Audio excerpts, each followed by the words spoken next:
এই মুহূর্তে আপনাদের সাথে রয়েছে আমি নবনীতা। চলে যাচ্ছে বিস্তারিত সংবাদে। রথযাত্রা উপলক্ষে কড়া নিরাপত্তার চাদরে মুড়ে ফেলা হয়েছে সৈকত নগরীকে। প্রতিবারের মতো সেজে উঠেছে পুরী। এবার রথযাত্রায় নজিরবিহীন নিরাপত্তা বলয়ে সেজে উঠেছে পুরী। এই প্রথম বড় দায়িত্ব থাকছে নৌসেনার কাঁধে। এই প্রথম রথযাত্রায় পুরীকে সুরক্ষিত রাখতে নজরদারি চালাবে নৌসেনা। এর আগে কোস্টাল গার্ড পুলিশ এই দায়িত্ব পালন করত। থাকছে এনএসজি।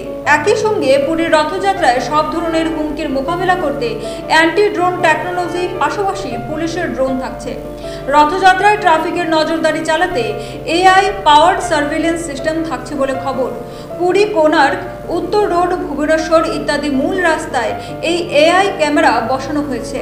ওড়িশার মুখ্যমন্ত্রী মোহন চরণ মজিহি সম্প্রতি রিভিউ মিটিংয়ে স্পষ্ট জানিয়েছেন, রথযাত্রায় দুর্ঘটনা মুক্ত চান তিনি।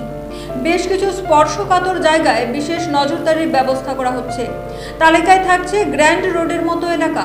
আকাশপথে ড্রোন, সড়কপথ সিসিটিভিতে মুড়ে ফেলা হয়েছে।